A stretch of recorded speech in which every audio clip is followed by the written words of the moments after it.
마태복음 Q&A 제48회 8. 8. 돼지 때문에 예수님을 쫓아낸 사람들. 바람과 바다를 잔잔하게 하시는 사건을 통해 성경이 보여주고자 하는 것은 사람들은 예수님을 알지 못한다는 것이었습니다. 예수님으로부터 산상수훈을 들었고 예수님께서 수많은 병자를 일으켜 세워주시는 것을 두 눈으로 직접 보았지만 예수님이 정말로 하늘로부터 오신 그리스도가 맞는지 의심하고 있다는 것이었습니다. 그렇습니다. 사람들뿐만 아니라 제자들도 예수님에 대해 확신하지 못하고 있었습니다. 그런데 귀신 들린 사람들에게서 귀신을 쫓아내주는 사건에서 귀신은 정확히 예수님을 알아보았습니다. 귀신은 예수님을 보고 하나님의 아들이여라고 했고 때가 이르기 전에 우리를 괴롭게 하려고 여기 오셨나이까라고 했습니다. 예수님의 정체성뿐만 아니라 예수님께서 하시고자 하는 사역에 대해서도 알고 있는 귀신을 발견할 수 있었습니다. 성경은 이 두 사건의 비교를 통해 죄인인 사람이 얼마나 연약한 존재인지, 죄인인 사람이 얼마나 믿음 없는 존재인지를 보여줍니다. 죄인인 사람이 스스로는 지혜 있다고는 하나 얼마나 미련한 존재인지를 성경은 보여줍니다. 여하튼 귀신은 예수님을 알아보았습니다. 그런데 예수님을 알아본 귀신이 예수님께 하는 말이 참으로 재미있습니다. 그 말이 마태복음 8장 31절, 만일 우리를 쫓아내시려면 돼지떼에 들여보내주소서라는 말입니다. 멀리서 많은 돼지떼가 먹고 있었는데 그 돼지떼 안으로 자신들을 들여보내달라고 귀신들이 말하고 있는 이 장면이 참으로 재미있는 장면입니다. 왜냐하면 귀신이 있어야 할 곳은 돼지 안이 아니기 때문입니다. 귀신의 존재 이유가 무엇입니까? 귀신의 존재 이유는 사람을 괴롭히는 데에 있습니다. 죄의 세력인 귀신이 보기에 사람은 하나님으로부터 사랑을 독차지하고 있습니다. 죄는 그것을 견딜 수 없는 것입니다. 그래서 귀신은 어떻게든 사람을 괴롭게 하는 것이고 어떻게든 하나님으로부터 사람을 떼어내려고 하는 것입니다. 그래서 귀신이 있어야 할 곳은 사람 아닙니다. 이것을 모를 리 없는 귀신이 자신을 돼지떼 안으로 들여보내달라고 하니 참으로 재미있는 일이 아닐 수 없습니다. 그런데 귀신은 왜 예수님께 돼지떼 안으로 들여보내달라고 그랬을까요? 그 이유는 아주 간단합니다. 그래야만 자신들이 조금이라도 더 오랫동안 사람을 괴롭히며 버틸 수 있기 때문입니다. 예수님은 분명히 귀신 들린 두 사람으로부터 귀신들을 쫓아낼 것입니다. 그렇게 쫓겨나면 귀신들이 갈 곳이 없어집니다. 왜냐하면 귀신들이 있어야 할 곳은 사람 아닌데 예수님께서 귀신들이 다른 사람들 안으로 들어가는 것을 절대로 용납하지 않기 때문입니다. 이러한 사실을 너무나 잘 알고 있는 귀신은 사람이 아닌 돼지떼 안으로 들여보내달라고 요청하는 것입니다. 조금이라도 세상 가운데에 더 오랫동안 존재하면서 어떻게든 사람을 더 괴롭히기 위해 차선책을 찾고 있는 교활한 죄의 세력을 볼 수 있습니다. 그런데 예수님께서 귀신들의 이러한 교활한 계획을 아실까요? 모르실까요? 당연히 아십니다. 귀신도 예수님의 심리를 꿰뚫고 있는데 예수님께서 귀신의 교활한 심보를 모르실 리가 없습니다. 그래서 예수님은 새로운 계획을 세우십니다. 그 계획은 귀신들의 요구대로 귀신을 돼지떼 안으로 들여보내시는 것입니다. 그리고 귀신 들린 그 돼지떼가 바닷속으로 뛰어들어가서 귀신과 함께 죽도록 하는 것이었습니다. 그리고 예수님의 그 계획은 멋지게 성공합니다. 이로써 그 마을의 가장 큰 골칫거리가 말끔히 해결되었습니다. 이제 마을 사람들은 마음 편히 길도 다닐 수 있고 마음 편히 잠도 잘 수 있게 되었습니다. 예수님은 귀신 들린 두 사람뿐만 아니라 마을의 모든 사람에게도 큰 은혜를 베풀어 주신 것입니다. 그런데 마을 사람들의 반응이 참으로 이상합니다. 은혜를 받은 사람들의 반응이라고 볼 수 없습니다. 그 반응이 마태복음 8장 33절로 34절, 치던 자들이 달아나 시내에 들어가 이 모든 일과 귀신 들린 자의 일을 고하니 온 시내가 예수를 만나려고 나가서 보고 그 지방에서 떠나시기를 간구하더라라는 내용입니다. 예수님을 위해 한바탕 큰 잔치를 베풀어 주어도 시원찮을 터인데 오히려 떠나달라고 요구하고 있으니 참으로 이상한 일이 아닐 수 없습니다. 마을 사람들은 왜 예수님을 이렇게 냉대하는 것일까요? 그 이유가 몹시 궁금합니다. 마태복음 8장 28절, 예수께서 건너편 가다라 지방에 가심에 귀신 들린 자 둘이 무덤 사이에서 나와 예수를 만나니 그들은 몹시 사나워 아무도 그 길로 지나갈 수 없을 지경이더라라고 성경은 기록하고 있었습니다. 이 기록을 통해 귀신 들린 사람 둘의 문제가 오직 그들만의 문제가 아니라는 것을 알 수 있었습니다. 온 마을의 문제라는 것을 알 수 있었습니다. 마가복음의 기록을 따르자면 귀신 들린 사람을 쇠고랑과 쇠사슬로 결박해도 곧 끊어냈다고 합니다. 마을 사람 그 누구도 그를 제어할 힘이 없었다고 합니다. 밤과 낮을 가리지 않고 온 동네를 돌아다니며 고래고래 소리 지르고 자기의 몸에 상처를 내며 사람들에게 극도의 불쾌감과 혐오감을 주었다고 합니다. 얼마나 심각한 일입니까? 얼마나 무서운 일입니까? 정말로 골치 아픈 일입니다. 더구나 그 사람을 사로잡고 있는 귀신은 한두 귀신이 아니라 그 숫자가 2000도 넘습니다. 상상을 해보십시오. 2000이 넘는 귀신이 마을 사람 한 사람씩을 사로잡는다면 이 마을 전체는 귀신 마을이 되는 것입니다. 마을 주민 모두가 귀신 들린 자가 되는 것입니다. 아버지도 귀신 들린 자, 어머니도 귀신 들린 자, 형제, 자매 모두 귀신 들린 자가 되는 것입니다. 보통 심각한 일이 아닙니다. 마을 사람 모두가 귀신의 장난에 놀아나다 다 죽을 수도 있는 아주 심각한 상황입니다. 그런데 이 일을 예수님께서 말끔히 해결해 주신 것입니다. 사람을 사로잡고 있던 2000의 귀신들을 모두 불러내어 돼지에게로 들어가게 하였고 그 돼지떼가 바다에 스스로 뛰어들어 몰사하면서 마을의 모든 문제가 해결된 것입니다. 영원히 해결할 수 없을 것 같았던 마을의 오래된 숙제가 예수님의 말씀으로 예수님의 능력과 권세로 아주 깨끗이 해결된 것입니다. 그런데 마을 사람들의 반응이 아주 싸늘합니다. 기뻐서 좋아해야 할 것 같은데 그들의 반응이 너무 시들합니다. 그 반응이 마태복음 8장 33절로 34절 치던 자들이 달아나 시내에 들어가 이 모든 일과 귀신 들린 자의 일을 고하니 온 시내가 예수를 만나려고 나가서 보고 그 지방에서 떠나시기를 간구하더라라는 내용입니다. 마을의 오랜 문제, 도저히 해결할 수 없을 것 같았던 심각한 문제를 예수님께서 단번에 해결해 주셨는데도 불구하고 마을 사람들은 예수님께 감사의 인사는커녕 오히려 마을을 떠나달라고 요구하는 것입니다. 마을 사람들은 도대체 왜 이러는 것일까요?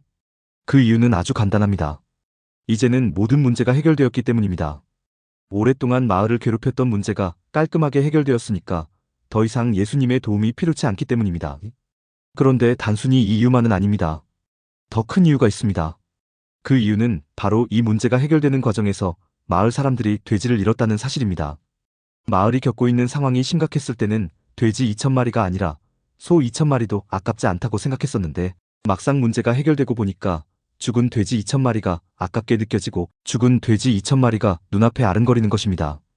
꼭 돼지까지 죽음으로 몰아가며 귀신을 없애야 했느냐고 예수님께 섭섭한 감정까지 갖게 되는 것입니다. 그러니까 감사는커녕 오히려 마을을 떠나달라고 요구하는 것입니다. 이것이 바로 사람의 본성입니다. 이것이 바로 죄인의 속성입니다. 이것이 바로 하나님에 대하여 죽어있는 자, 하나님에 대하여 사망의 상태에 있는 자들의 모습입니다. 하나님을 알지 못하고 오로지 자기가 기준이 되고 오로지 자기가 중심이 되어 오로지 자신의 유익과 이익만을 위해 살아가는 자들의 모습입니다. 비록 육신은 살아있으나 살아도 살아있지 않은 죄인들의 전형적인 모습입니다. 그런데 예수님은 아무 말씀도 하지 않으시고 이들의 요구를 들어주십니다. 보통 사람 같으면 이 배은망덕한 것들, 당신들도 사람이냐고 따지고 들고 그들의 뻔뻔한 요구에 대하여 비난을 퍼붓고 사람이 그러는 것이 아니라고 일장연설을 했겠지만 예수님은 그들의 요구대로 묵묵히 물러나십니다. 그 장면이 마태복음 9장 1절 예수께서 배에 오르사 건너가 본 동네에 이르시니입니다. 예수님은 배를 타고 그 마을을 묵묵히 떠나셨습니다. 그런데 예수님은 왜 묵묵히 물러나셨을까요?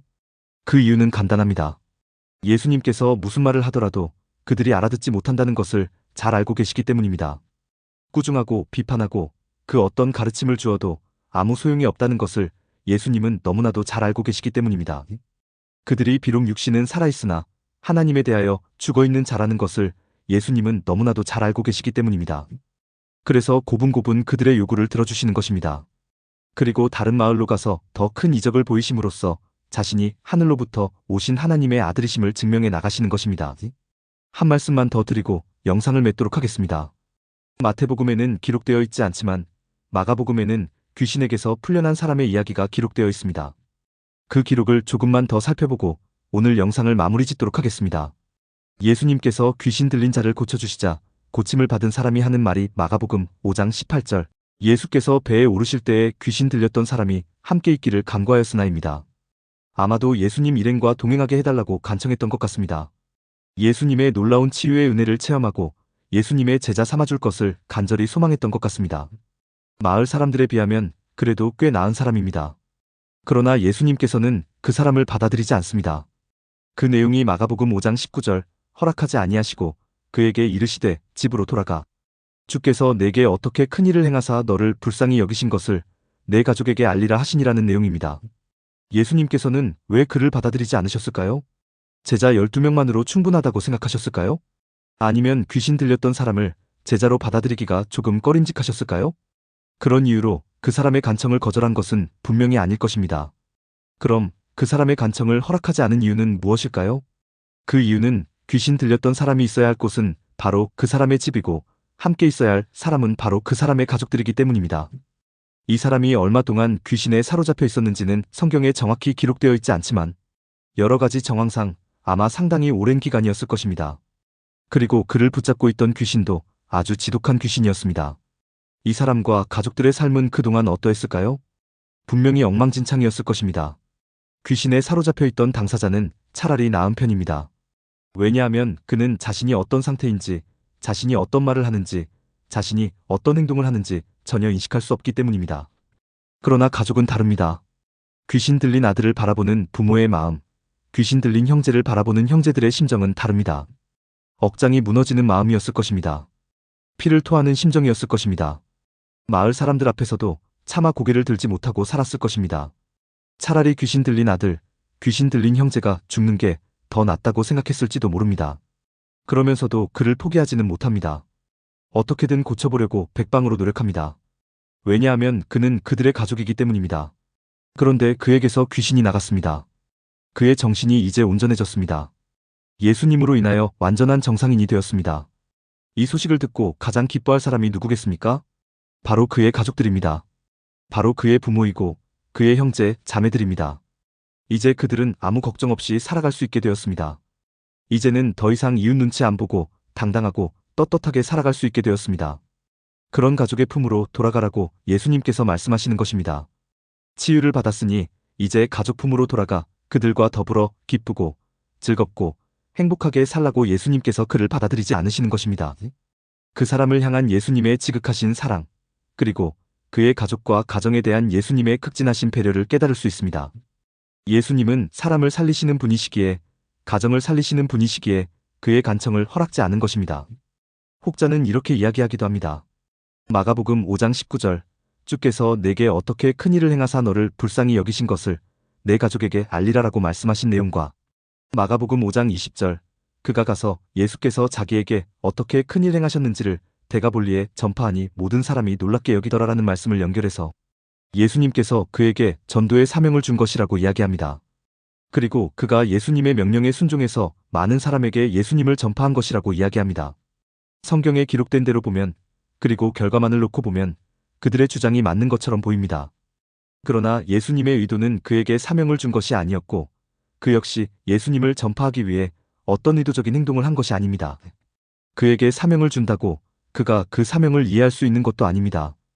그가 예수님을 알리기 위한 특별한 방법이 있는 것도 아닙니다.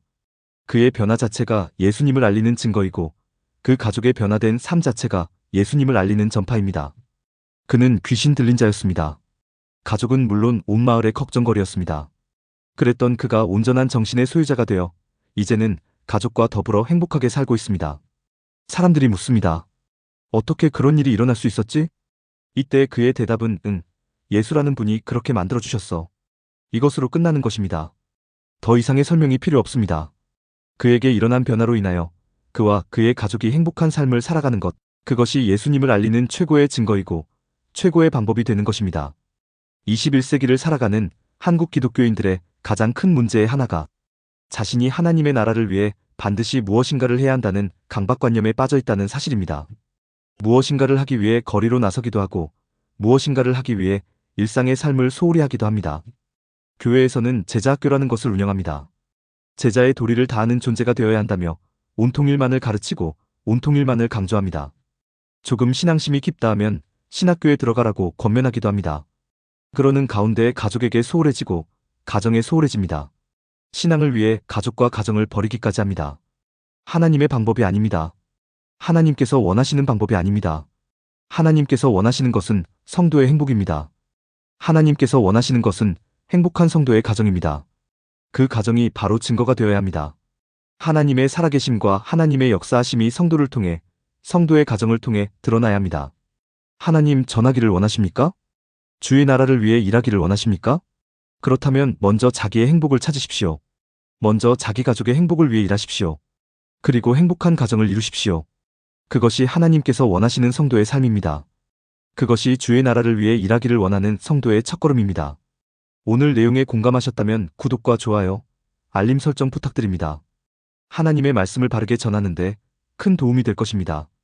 평등하고 공정하며 정의롭고 행복한 세상을 이루는데 큰 도움이 될 것입니다.